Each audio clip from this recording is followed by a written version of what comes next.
Carlos Marx no tuvo palabras nobles para la religión. Dijo que la religión era el opio del pueblo.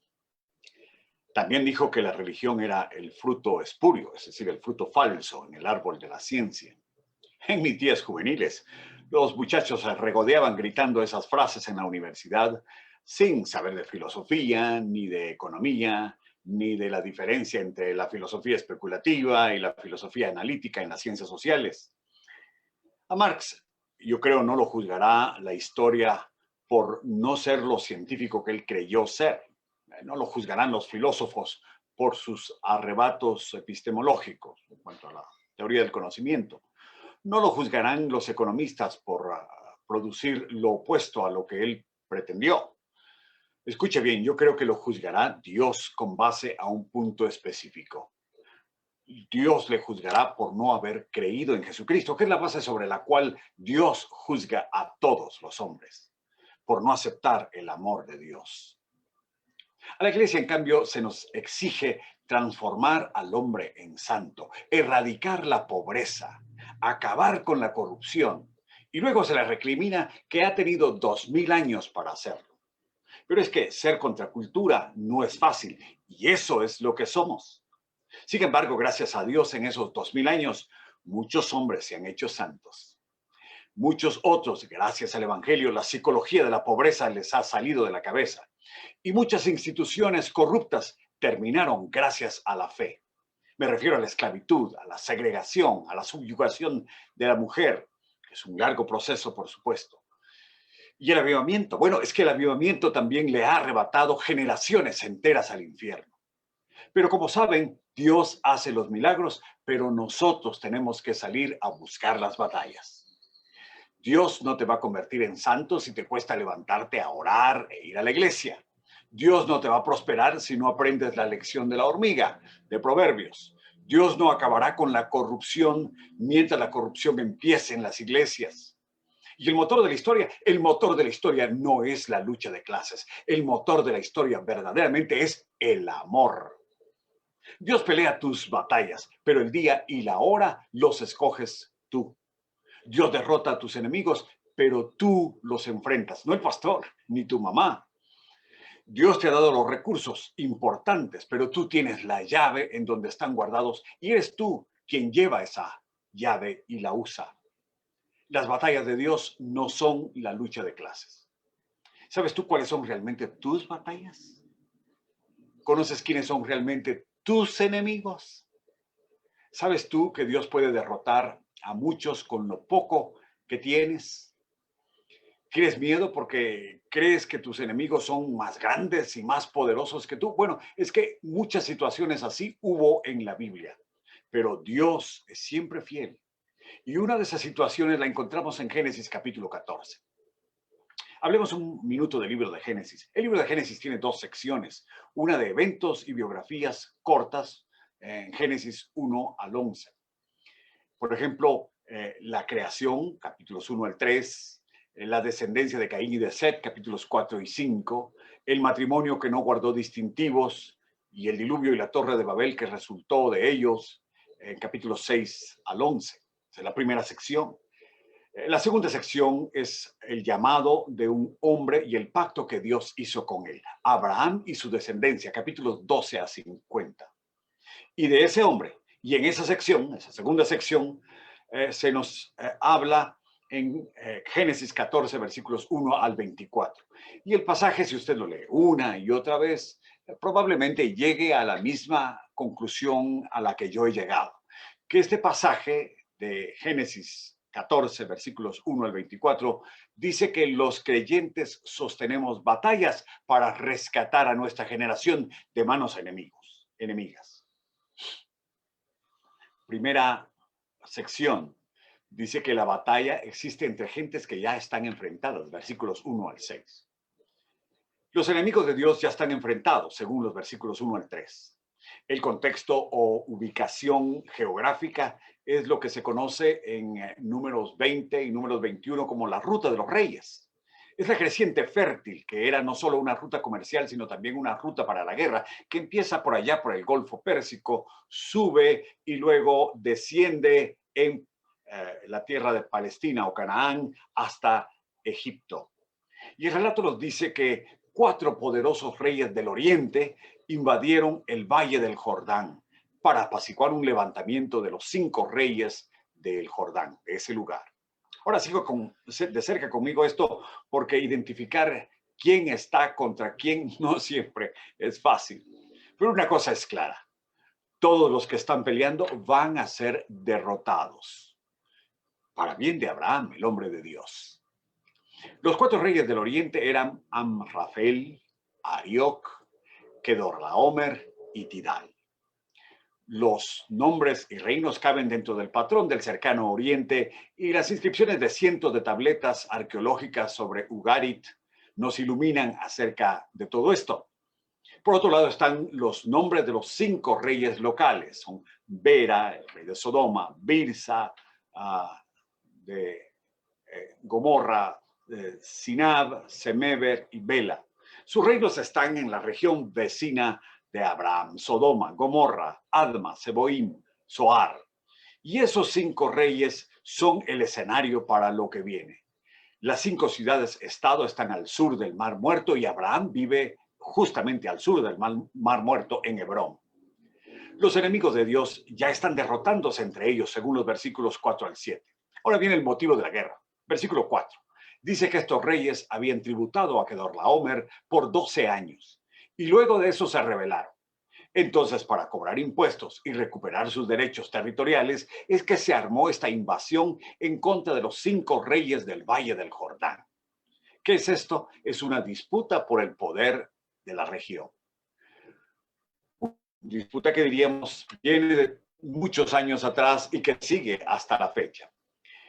¿Cuál es el papel de esta enseñanza en el relato de Génesis 14? En otras palabras, ¿qué tiene que ver esto con Abraham? Bueno, estos reyes llegan a las fronteras de la tierra que Dios había prometido a Abraham. Además, Dios le había prometido bendecirle. Y a partir de eso, hay algo sobrenatural en todo este relato. Hay algo milagroso que va a suceder acá. Estos reyes, cuando usted abre la Biblia, ya estaban peleando.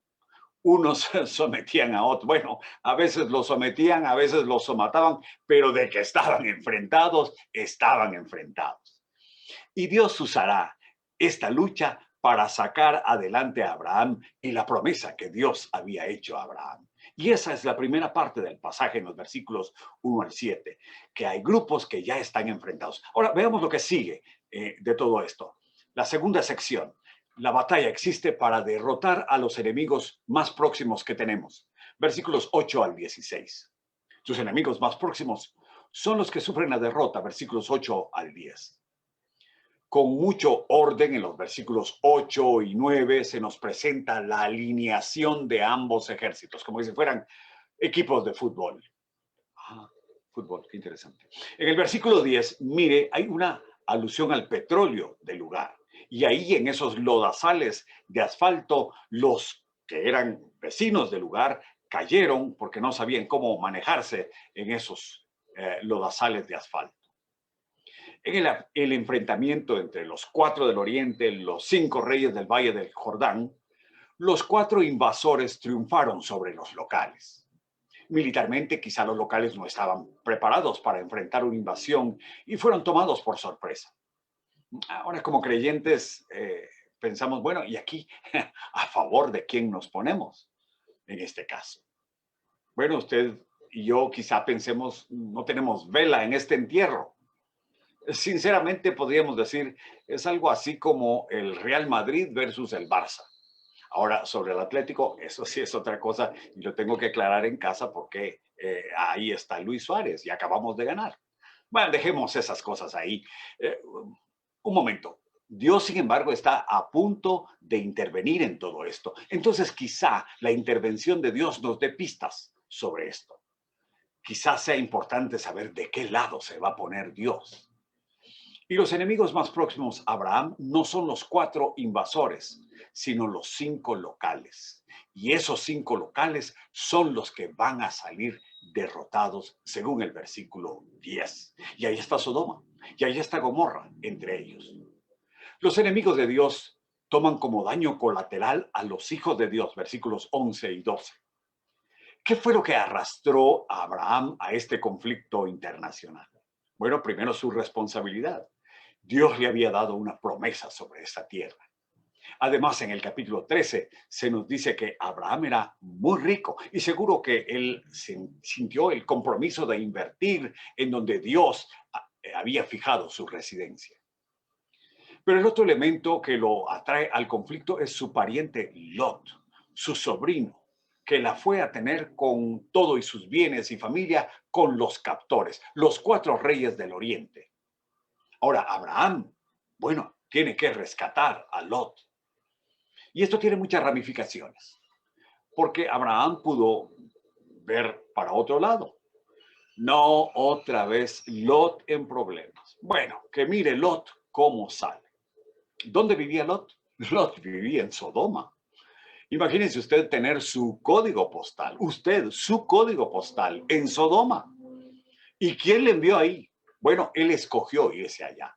Dice que cuando Abraham y Lot se separaron, al final del capítulo 13, Abraham cortésmente le dio a Lot a escoger a dónde ir, y Lot vio las llanuras hacia el este y prefirió esas tierras. Ahora, en la Biblia, escoger al oriente o al este es ver a Babilonia, el gran enemigo de Dios.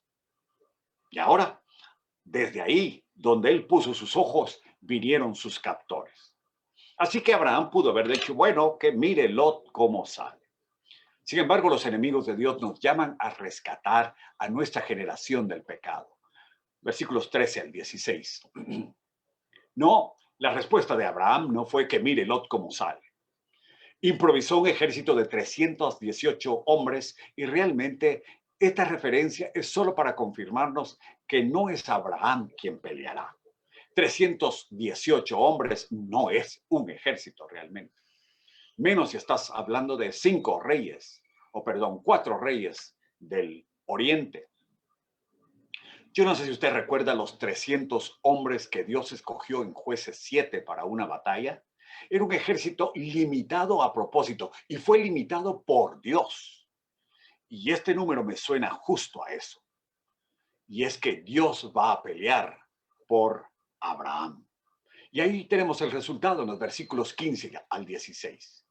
Dios le dio la victoria y él pudo recuperar a sus parientes. Bueno, y es que a veces nos toca hacer sacrificios por gente muy cercana. Nos toca orar otra vez. Nos toca oír otra vez. Nos toca amar otra vez. Nos toca estar ahí otra vez. Nos toca curar heridas de nuevo. Nos toca recibir de nuevo. Nos toca creerles otra vez. Y eso hizo Abraham con su sobrino Lot. Abraham, como dije, salió de Hebrón al sur, persiguió a estos enemigos unos 150 kilómetros hasta Dan, y ese esfuerzo valió la pena. En cuanto a usted y a mí, hoy nos toca recuperar a nuestra generación del pecado, de manos enemigas, de fuerzas que ven al hombre como medio y no como fin, de fuerzas que quieren usarlos como medio para la riqueza, como medio para el placer, como medio para los vicios, en vez de ver en nuestros contemporáneos la enorme dignidad con que Dios los ha investido. Su generación hoy, como Lot, es la imagen de Dios. ¿Qué hemos visto hasta aquí? Vemos que hay grupos que ya están enfrentados. También que la batalla existe para derrotar a los enemigos más próximos y poder recuperar a nuestros seres amados. Usted tiene hijos, usted tiene hermanos, usted tiene tíos, usted tiene padre, madre, una legión de familiares o simplemente amigos muy cercanos a quienes usted desea rescatar. Pero ahora mire el final de esta historia.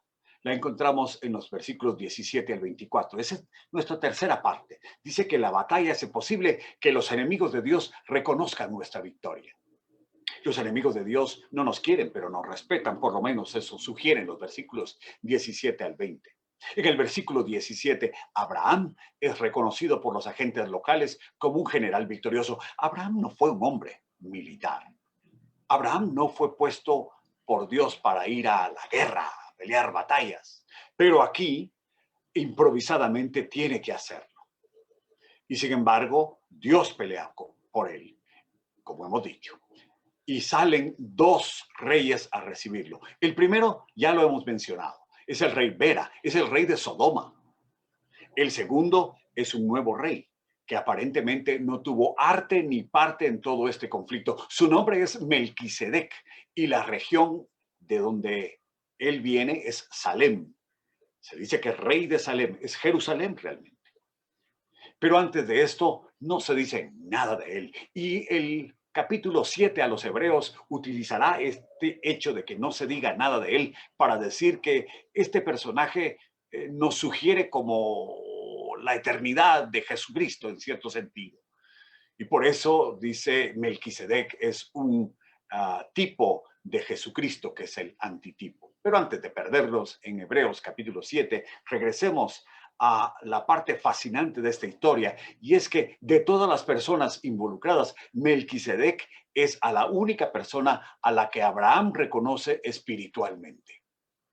El relato de Génesis 14 lo describe como rey y sacerdote del Dios Altísimo. Melquisedec, dice el texto, que sacó pan y sacó vino, compartió con Abraham y bendijo a Abraham. Y por supuesto, el pan y el vino, muchos lo relacionan también con la celebración de la mesa del Señor. La humildad de Abraham se ve en que, habiendo hecho Dios un pacto con él, está dispuesto a reconocer que él no es el único que conoce a Dios o que sabe del Señor. Porque hubo otros creyentes en esta época. De estos tiempos es Job, precisamente el hombre piadoso Job, de quien se nos escribe ese precioso libro acerca del sufrimiento humano. Es de esta época, de la época patriarcal. Bueno, pues así como Job está Melquisedec. Y Abraham reconoce la superioridad de Melquisedec y le dio diezmos de todo lo que él tenía, dice el versículo 20. La orden de un rey sacerdote apareció aquí por primera vez. Por eso cuando el salmista habló de que Dios reina universalmente, allá en el Salmo 110, versículo 4, se refirió a ese rey Melquisedec, diciendo, este rey sacerdote es Melquisedec, Salmo 110.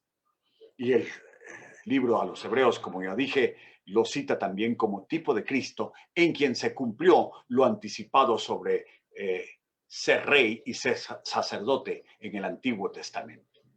Ahora, los enemigos de Dios buscan usar al hombre como medio. Mire los versículos 21 al 24. Tras ese encuentro con Melquisedec, probablemente Abraham tuvo una mejor perspectiva de todo lo que estaba en juego. No era realmente posesiones, ni dineros, ni bienes, ni riqueza material. El rey Bera de Sodoma le ofreció bienes a Abraham a cambio de quedarse con las personas que Abraham había rescatado, que eran de Sodoma. Lot, nada menos. ¿Y qué hace Abraham? Lo que Abraham hace es rechazar los bienes del rey Bera de Sodoma. Y dice Abraham, yo levanté mi mano jurando para que nadie pueda decir, yo he enriquecido a Abraham. Y dice que desde un hilo hasta una correa, nada voy a tomar de ti. Hoy el problema no es que a muchos líderes les den. El principal problema es que muchos líderes piden.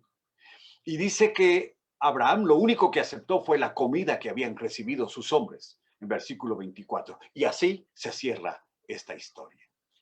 Ahora, ¿qué hemos visto hasta aquí? Vimos que hay gentes que ya están enfrentadas para nuestra victoria. También que la batalla existe para derrotar a los enemigos más próximos y que nosotros podamos rescatar a nuestra generación. Pero finalmente vimos que por su soberanía los enemigos de Dios reconocen nuestra victoria. En conclusión, los creyentes peleamos batallas para rescatar a nuestra generación del pecado.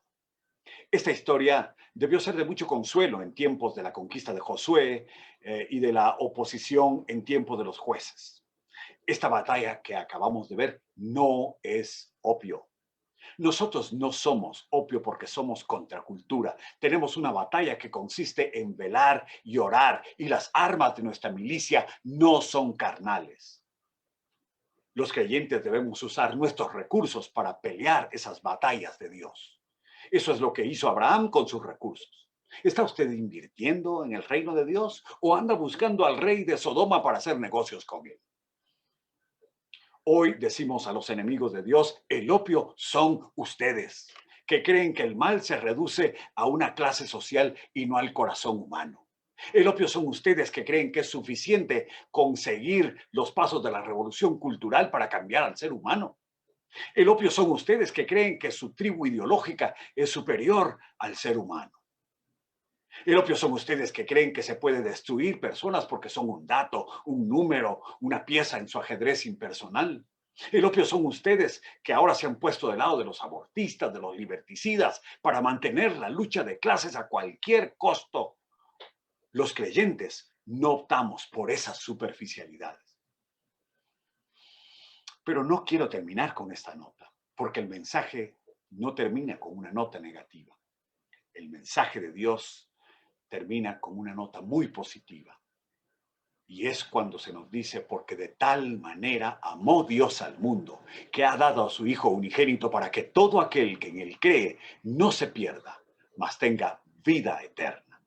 De modo que usa tus recursos, sí, pero para algo noble, para algo constructivo, para algo que edifica, para el amor. Abandona tu trinchera y abraza hoy el amor de Dios que Él te ofrece en Jesucristo, que murió y resucitó para darte salvación y vida eterna. Oremos. Señor, te damos gracias por tu palabra. Gracias porque tú has puesto responsabilidades delante de nosotros. Nos pides que invirtamos nuestros recursos en tu obra y además, Señor, nos pides rescatar a nuestra generación del pecado. Gracias porque podemos hacer esto y encomendarnos a ti y encomendar esta enorme tarea ante ti como contracultura que somos. En el nombre de Jesús. Amén. Amén.